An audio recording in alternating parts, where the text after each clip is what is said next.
Eu sou Andrew Mark, esse é meu irmão Nathaniel. Somos só dois caras, nascidos e criados nos Estados Unidos. E somos carpinteiros. Sabe o que realmente nos tornou famosos? Foi a cadeira. Verdade, foi a cadeira. Eu tinha o plano de usar cedro, que é mais clássico, mas eu vi o mogno que me chamou a atenção dizendo: que tal eu hoje? Eu peguei o mogno, comecei a trabalhar, infelizmente não tinha o suficiente. Então nós... É uma madeira muito cara. Não foi prático. É. Eu uso o martelo porque ele tem um ombro ruim. Eu tenho uma lesão, eu fazia luta livre.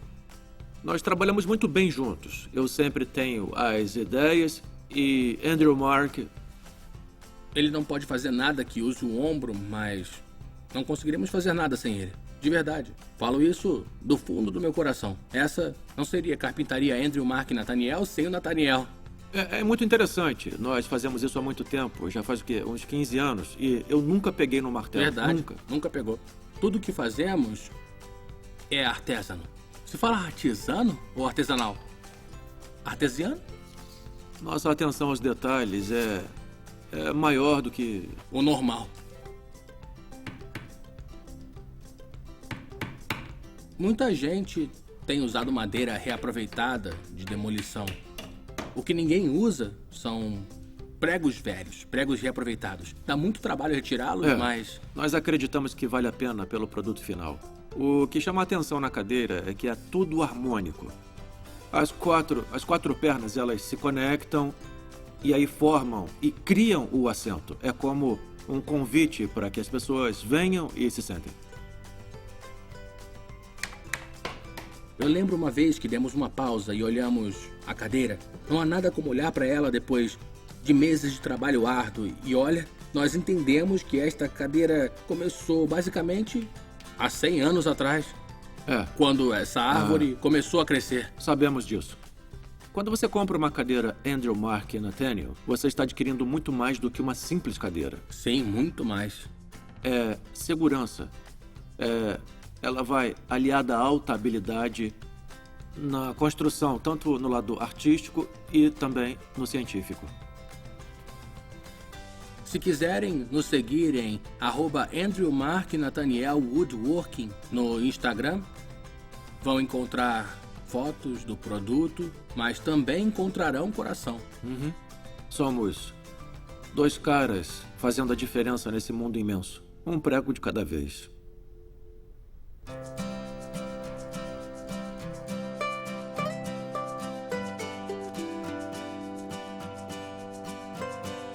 A melhor coisa foram algumas mentiras que eu falei. Mentira. Já menti bastante. Foram algumas barreiras em relação a algumas pessoas e alguns sentimentos, eu acho que... Não sei, talvez eu tenha falado alguma coisa de repente pra alguém que machucou a pessoa ficou triste. Ter passado um carnaval no Rio de Janeiro, mano, foi uma das melhores coisas que eu já fiz na minha vida. A melhor coisa é cuidar do meu cachorro, acho que foi a melhor coisa, eu não criei ele, mas foi a melhor coisa que aconteceu na minha vida. Olha... A melhor coisa que eu já fiz na minha vida, meu parceiro, foi ajudar a minha mãezinha nos últimos dias de vida dela e dizer assim: minha mãezinha do meu coração, eu me sinto lisonjeado em dizer que eu te amo. Ainda bem que eu falei, né?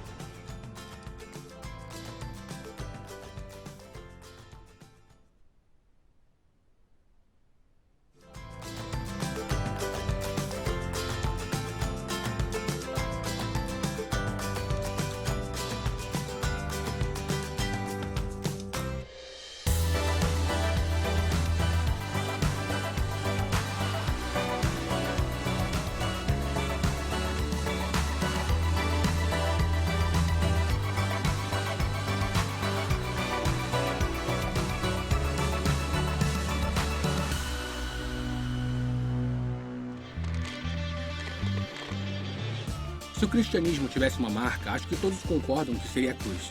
Em todo o mundo vemos cruzes, em placas, na arquitetura, em joias, moda, tatuagens. A cruz era usada no século I para executar criminosos, mas hoje é um símbolo que remete a Jesus. Geralmente, as pessoas famosas são lembradas pelas coisas grandiosas que fizeram em vida.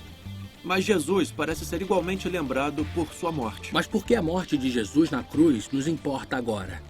Paulo escreveu no Novo Testamento que o Filho de Deus, se referindo a Jesus, me amou e se entregou por mim. Jesus morreu porque ama você. Essa é a razão da cruz. O amor imenso de Deus por você e por mim. Jesus morreu por nós. O que isso quer dizer? Por que ele teve que morrer? Qual era o problema? Há algo absolutamente maravilhoso sobre todo ser humano. Você e eu fomos criados por Deus.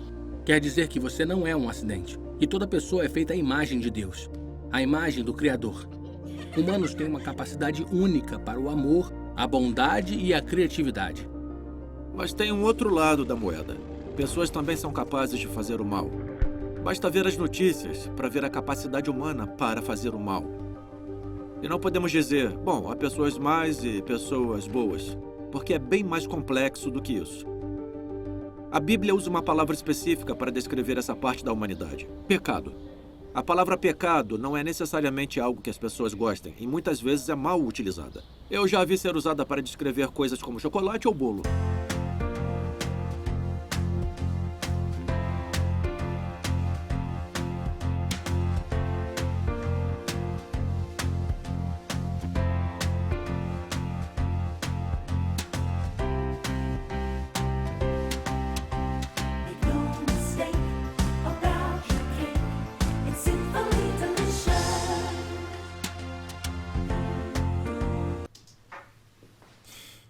Tá bom, eu não acho que delícia de pecado seja uma boa ideia. Não é o melhor slogan. Não. Tem má conotação. É. Eu tô pensando em algo do tipo, tiro o meu chapéu por esse bolo do céu. Gostei. Ou aquele que eu disse antes. Vem, vem, tem bolo de chocolate, bolo de chocolate. O pecado na Bíblia não é descrito de uma forma positiva. Ele é usado para descrever as coisas ruins na nossa vida. Não estamos falando de erros acidentais, feito comer chocolate demais ou algo parecido. Estamos falando sobre a nossa inclinação natural para o egoísmo, para agir de uma forma que vai contra o que é melhor para os relacionamentos que valorizamos e até para o nosso próprio bem-estar. Paulo escreveu, pois todos pecaram e estão destituídos da glória de Deus. Quer dizer que o pecado não é apenas uma questão para algumas pessoas. É algo que está dentro de todos. Eu sei que já fiz coisas na vida das quais me arrependo. Machuquei pessoas, inclusive pessoas que amo. E eu creio que se formos todos sinceros, todos nós fazemos coisas erradas. Nós pecamos. E ninguém quer ser chamado de pecador. Se você for igual a mim, pode pensar, sim, eu não sou perfeito. Eu sei que faço coisas erradas, mas em comparação a muitas pessoas, eu não sou tão mau. Mas o problema com essa comparação é que o cristianismo não ensina isso sobre o pecado. Deus não compartilha a nossa classificação. Ele não compara um com o outro para ver se somos pecadores ou não. Comparados ao padrão de bondade de Deus, não chegamos nem perto. Somos todos pecadores. Estamos todos na mesma posição. Somos pessoas necessitadas de perdão. E se todos somos pecadores, por que isso importa? Se estamos na mesma situação, qual é o problema? O problema é que há consequências pelo nosso pecado. Então, quais são as consequências do pecado? Bom, a primeira é a contaminação. E assim como a contaminação do ambiente é um problema, Jesus disse que é possível contaminar a vida. O pecado contamina nosso coração. Ele envenena nossa relação com os demais e envenena nossa relação com Deus. A segunda é que o pecado nos domina. Existe uma qualidade viciante nisso, pode destruir nossas vidas. Jesus disse, todo aquele que vive pecando é escravo do pecado. Então, por exemplo, se você usar heroína por determinado tempo, se tornará viciado. Mas não vale só para drogas pesadas. Também é possível ser viciado em coisas como a inveja, a ganância e até a arrogância. O pecado tem uma punição. Há algo em todos nós que clama por justiça quando ouvimos as coisas terríveis que as pessoas sofrem. Coisas como o roubo, a violência, a escravidão e o abuso. E queremos que as pessoas que fazem essas coisas sejam pegas e punidas, porque cremos que deve haver uma punição para isso. Mas não é só o pecado dos outros que merece ser punido. O que nós cometemos também. E, por fim, a pior parte do pecado é o impacto que ele causa em nossa relação com Deus. O pecado causa uma separação, cria uma brecha entre nós e Deus. É um problema, porque fomos criados para nos relacionar com pessoas e com Deus. Mas o pecado quebra essa relação. Talvez já tenha visto como uma mentira pode destruir uma amizade e a traição uma família. De forma semelhante, o pecado constrói um muro entre nós e Deus e não conseguimos derrubá-lo sozinhos. Romanos 6,23 diz que o salário do pecado é a morte. Quando nos desconectamos de Deus, nossa fonte suprema de vida, há uma morte espiritual.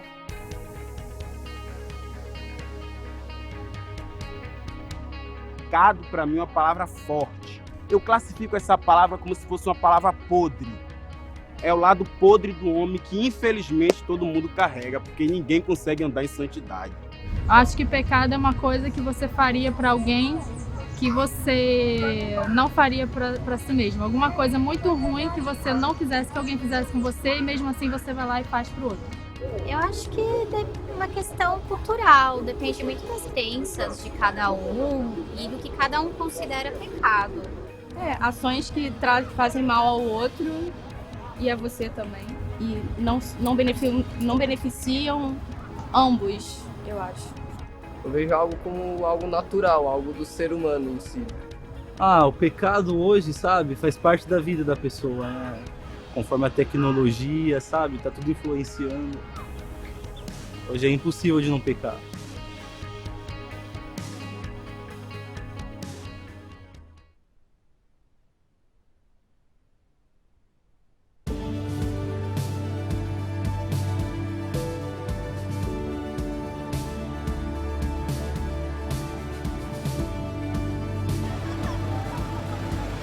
A cruz nos mostra que Deus ama este mundo, que Ele ama você, e nos mostra que Ele fez algo a respeito do problema do pecado. Que Ele não ignorou o problema e disse, quer saber? Não é tão ruim, não se preocupe com isso. Não, Deus veio à Terra na pessoa do seu Filho Jesus para lidar com isso pessoalmente.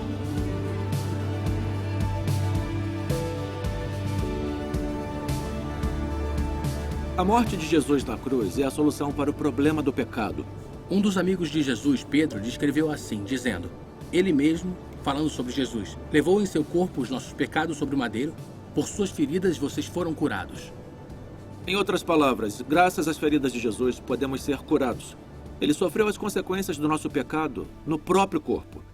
E isso foi descrito como autossubstituição de Deus. Deus substituiu a si mesmo por você.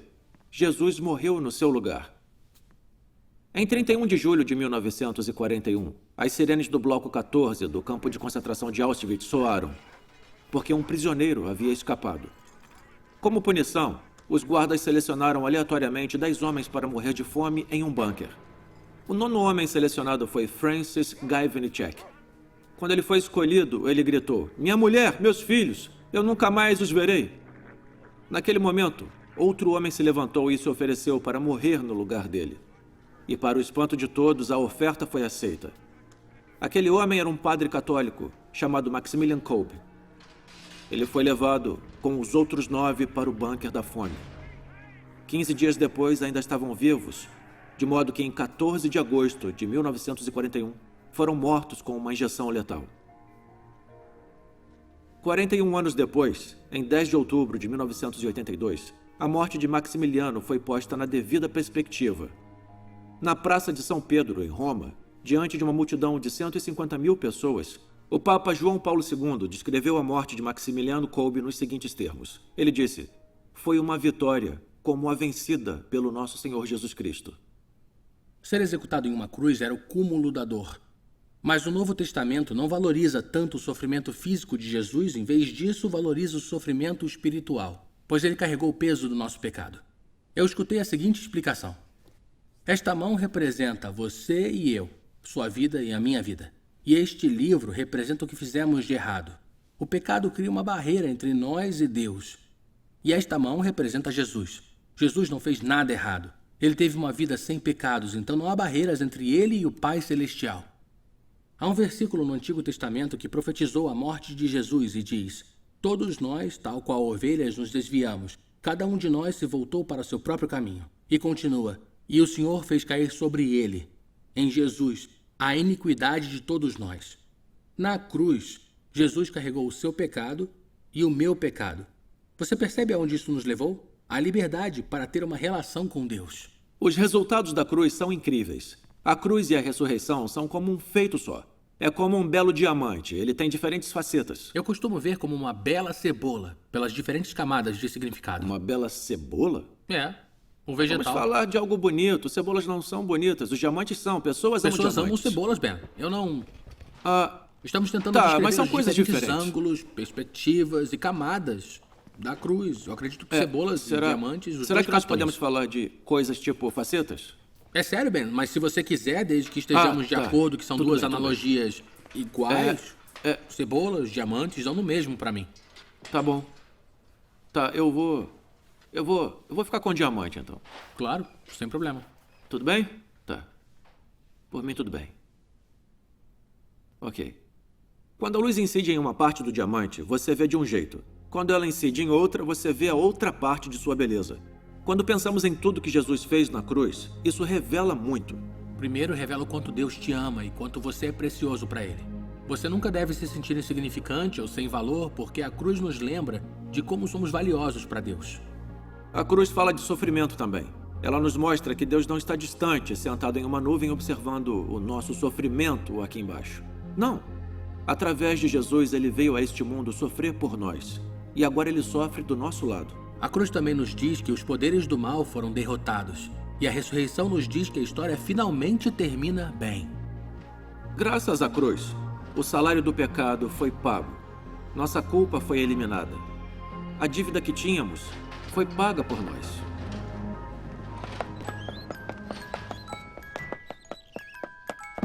Era uma vez 2 meninos que eram melhores amigos. Brincavam juntos, iam para a escola juntos, foram até para a universidade juntos. Eram inseparáveis. Até que suas carreiras os levaram para caminhos diferentes. Um se tornou advogado e o outro criminoso. Enquanto um se especializava para ser juiz, o outro se envolvia cada vez mais no mundo do crime. Com o tempo, o criminoso foi preso e levado ao tribunal. No fatídico dia do tribunal, encontrou-se cara a cara com o antigo amigo, o juiz. Agora, o juiz estava em um dilema. Amava o seu amigo, mas tinha que fazer justiça. Então deu a ele uma multa relativa ao crime. Era uma multa substancial. Não tinha como ele pagar o que devia. Mas aí, o juiz tirou a toga, se aproximou do seu amigo e fez um cheque cobrindo o valor da multa. Ele mesmo pagou a multa. O que Jesus fez por nós é muito mais incrível do que o juiz fez pelo amigo. A dívida era bem maior, era o nosso pecado. E o amor que ele demonstrou foi muito maior, porque ele custou a vida.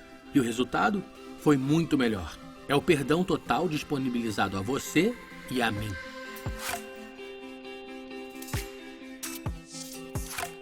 Se aceitar que o outro falha e entender que você também pode falhar no futuro. É você abrir mão de orgulho, abrir mão de sentimentos ruins e simplesmente deixar passar. Deixar no passado tudo que aconteceu. Pra mim é difícil perdoar, mas é esquecer, né? Bola pra frente, mas pra mim hoje é difícil. Essa eu tenho que aprender mais a perdoar. É alguém que te fez mal, acho que... E não guardar rancor, né? Conseguir perdoar sem guardar o rancor, sem ficar com aquilo lá te incomodando, te atrapalhando. Você conseguir olhar para alguém que talvez de certa maneira te machucou ou te fez algum mal e você não sentir nenhuma mágoa, né? Você conseguir passar por isso sem nenhum problema.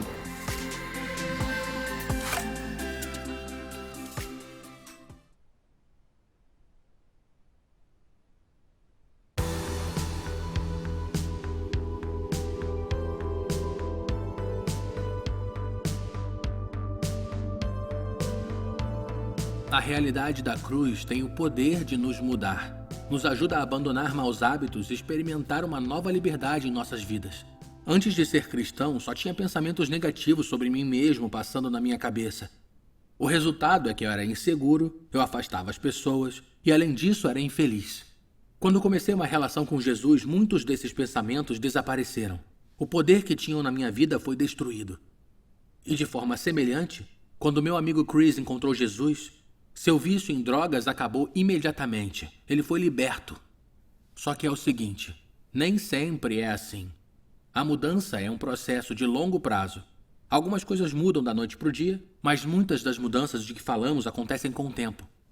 Jesus disse, portanto, se o Filho os libertar, se ele te liberta, vocês de fato serão livres. Significa que podemos vivenciar a liberdade do domínio do pecado e ver a transformação em nossas vidas. O poder do pecado foi destruído. E a contaminação pelo pecado foi purificada. João escreve que o sangue de Jesus nos purifica de todo o pecado. Quando eu entendi que havia sido perdoado por Deus, isso me ajudou a perdoar os outros também.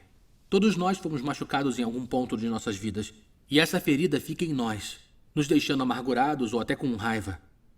Mas quando vivemos o perdão de Deus, isso torna possível esquecer toda a raiva e amargura e perdoar os outros. A segunda aos Coríntios diz: Deus em Cristo estava reconciliando consigo o mundo.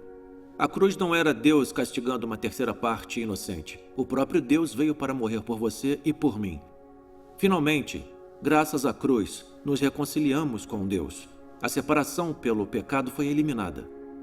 Jesus conta a história do filho pródigo. O filho deixa a casa, rompendo o relacionamento com o pai.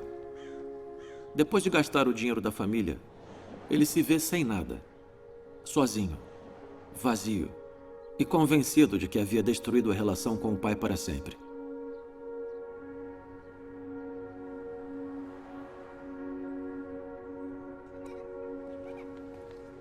No auge do desespero, o filho decide retornar a casa com uma pequena esperança de poder ganhar um salário trabalhando no negócio do pai.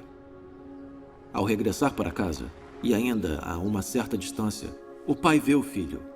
E em vez de esperar que o filho fosse até ele, o pai vai ao encontro do filho, estendendo os braços e o recebendo em casa com um forte abraço, aceitando-o completamente como um filho.